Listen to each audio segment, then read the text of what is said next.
भाई university grant commission के ऊपर तो बहुत सारी बातें हो रही हैं, लेकिन इसमें बहुत सारे पक्ष और विपक्ष बन चुके हैं।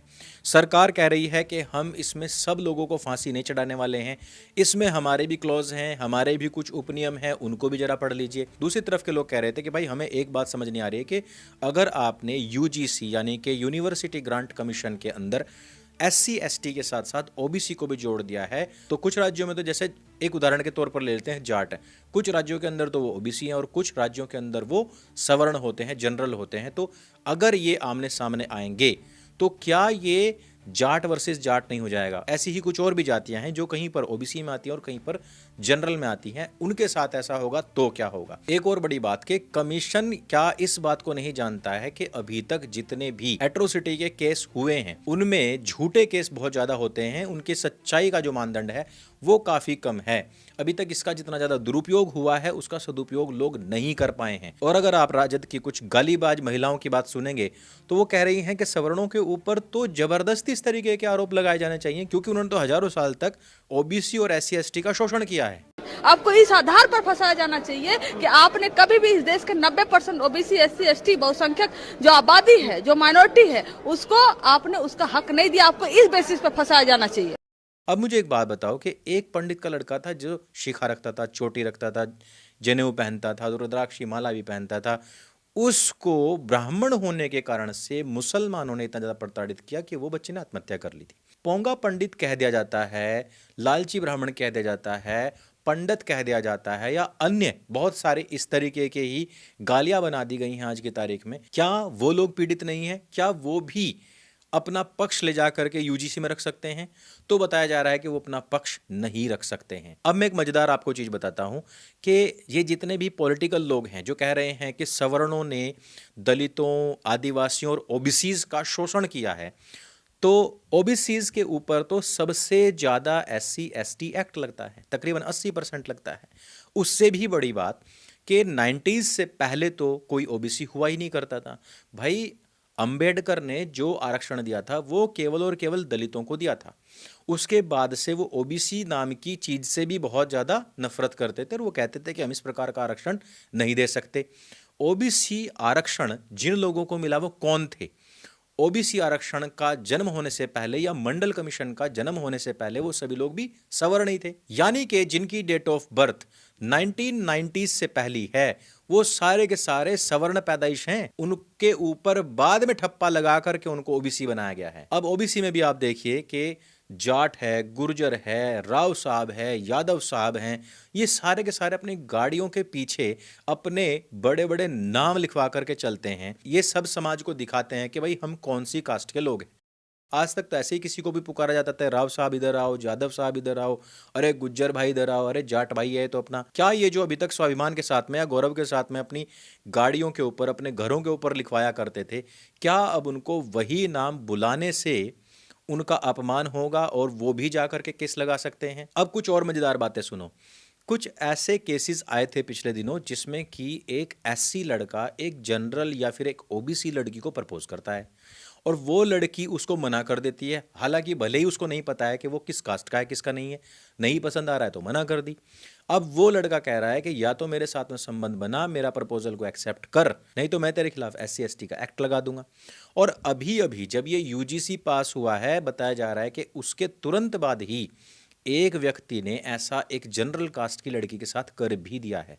जब मामला कोर्ट में पहुंचा तो लड़की वालों को ही उल्टा उस SC व्यक्ति को 50,000 रुपए देने पड़े, तब जाकर के उससे पिंड अपना छुटवाना पड़ा। राम कॉलेज ऑफ कॉमर्स में 3rd ईयर की स्टूडेंट, और उनके साथ इस कानून के आने के बाद एक दलित छात्र उस लड़की से जाकर प्रपोज करता है। उस प्रपोज को वो लड़की ठुकरा देती है और ठुकराने के बाद वो दलित छात्र कहता है जो इसका परिणाम तुम्हें भुगतना होगा। उसके बाद होता ये क्या है, SC ST OBC एक्ट लगा दिया जाता है। उसके बाद 10 साल की जेल, जिंदगी बर्बाद, खत्म। बाद में वो निगम पार्षद जब देखा मेरे पास अब कोई चारा नहीं है, तो उस जो दलित छात्र था उसके घर पे जाकर समझौता करने के लिए 50,000 रुपया जमा करके उसके हाथों में थमा के तब समझौता करके आए। आप बताइए, इस तरह के कानून, काले कानून बनाने का दुष्परिणाम अभी से आना शुरू हो गया। यानी कि अगर आप जनरल हैं तो आपका जनरल होना ही आपका सबसे बड़ा गुनाह बन जाता है। अब वो भारतीय जनता पार्टी की सरकार जो कभी के टाइम जब पहलगाम का हमला हुआ था, वो ऐसा प्रदर्शित कर रही थी कि देखो इन्होंने जाति नहीं पूछी, इन्होंने धर्म पूछा है, क्योंकि आतंकवादियों ने धर्म पूछ करके लोगों को मारा था।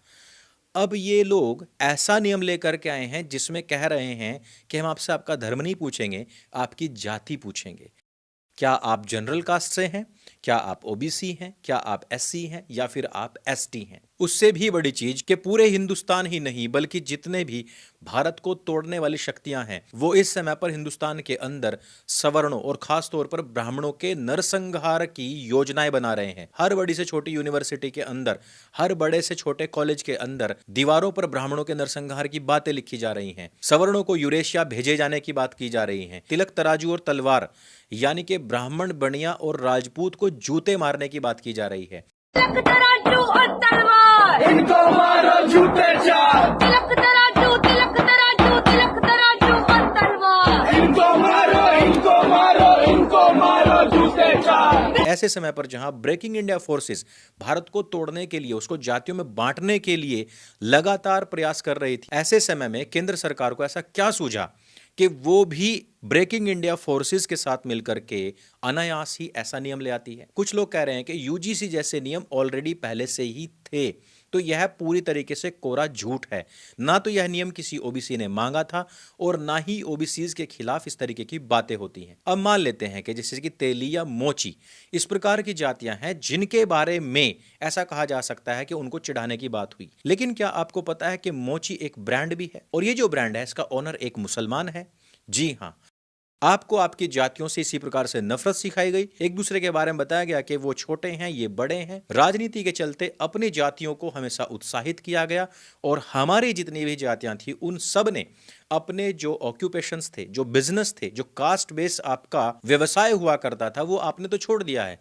लेकिन उसी को ही बड़े लेवल पर बड़ी बड़ी कंपनीज ने बड़े बड़े ब्रांड नेम रख करके बड़े बड़े एम्पायर बनाए हैं और कई कई हजार करोड़ रुपए का टर्नओवर ले रहे हैं। अब आपको तो मोची कहलवाने पर दिक्कत हो रही है, लेकिन दूसरी तरफ मोची का ब्रांड लेने के लिए ब्राह्मण, बनिया और राजपूत तक भी लाइन में लगे हुए हैं कि भाई इसकी फ्रेंचाइजी हमें मिल जाए। और फ्रेंचाइजी का मालिक कौन है? एक मुसलमान है। नाई को नाई कह करके चिढ़ाया गया, लेकिन हबीब ने थूक मसाज करके, सिरों में थूक थूक करके भी इतनी बड़ी चेन बना ली है कि कोई हिंदू भी उसकी बराबरी नहीं कर सकता है। अगर कोई किसी को लोहार कह करके चिढ़ा रहा है और वो चिढ़ता है तो उसके दिमाग के अंदर वो राजनीति का जहर भरा जा चुका है, जिससे कि उसे अपने ऑक्यूपेशन से नफरत हो।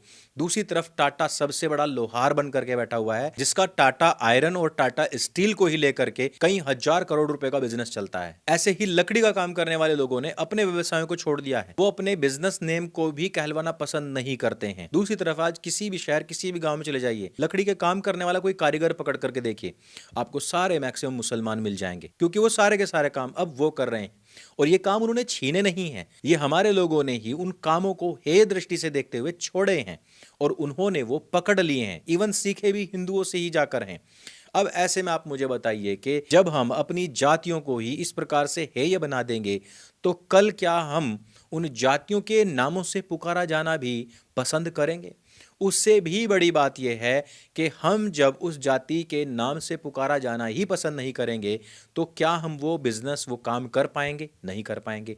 वो सारे के सारे काम हमसे छिन जाएंगे और हम क्या बनेंगे? हम किसी की फैक्ट्री में गुलाम बनने के लिए, उसकी गुलामी का पट्टा अपने गले में पहनने के लिए दिन रात ABCD रटेंगे, मैकॉले शिक्षा पद्धति को ग्रहण करेंगे, और वही मैकॉले शिक्षा पद्धति जो आपको आपके देश, आपके धर्म, आपकी शिक्षा नीति से दूर करती है।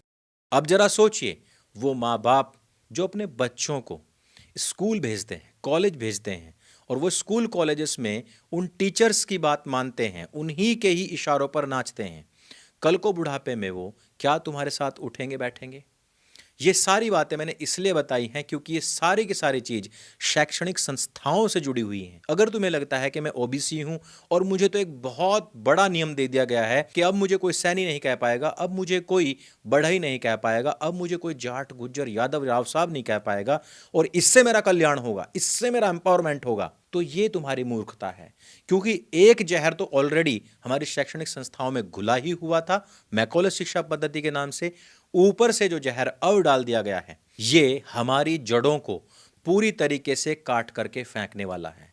कुछ दलित चिंतक और समाज सुधारक लोग कह रहे हैं कि क्या हमारे बच्चे केवल स्कूल, कॉलेज या यूनिवर्सिटीज में सवर्णों को टारगेट करने के लिए ही जाएंगे? तो अगर वो टारगेट करने के लिए जाएंगे ही नहीं तो तुमको इस नियम की जरूरत ही क्या है? तुम इसकी वकालत ही क्यों कर रहे हो? और अगर केवल तुमको ये सवर्णों की लड़कियों को प्रपोज करने और डिनाई करने पर उस पर केस लगाने के लिए ही यूज करना है तो समझ जाओ कि तुम पतित हो चुके हो, और ये पतन किसी अन्य का नुकसान नहीं करेगा बल्कि तुम्हारा ही करेगा, और सबसे पहले उस सरकार का करेगा जिसने ये नियम अखंडता और हिंदू हिंदू भाईचारे की तरफ बढ़ रहे भारतवर्ष की जड़ों में जहर के रूप में डाल दिया है। इस वीडियो में सिर्फ इतना ही, कम कहे को आप ज्यादा समझते हैं, मुझे पता है। इस विषय में जो भी अगली अपडेट होंगी मैं आपको अवश्य ही बताऊंगा, लेकिन कमर कस लीजिए क्योंकि ये लड़ाई अभी भी लंबी चल सकती है। मेरे संग बोले सत्य सनातन वैदिक धर्म की जय। जय हिंद, वंदे मातरम।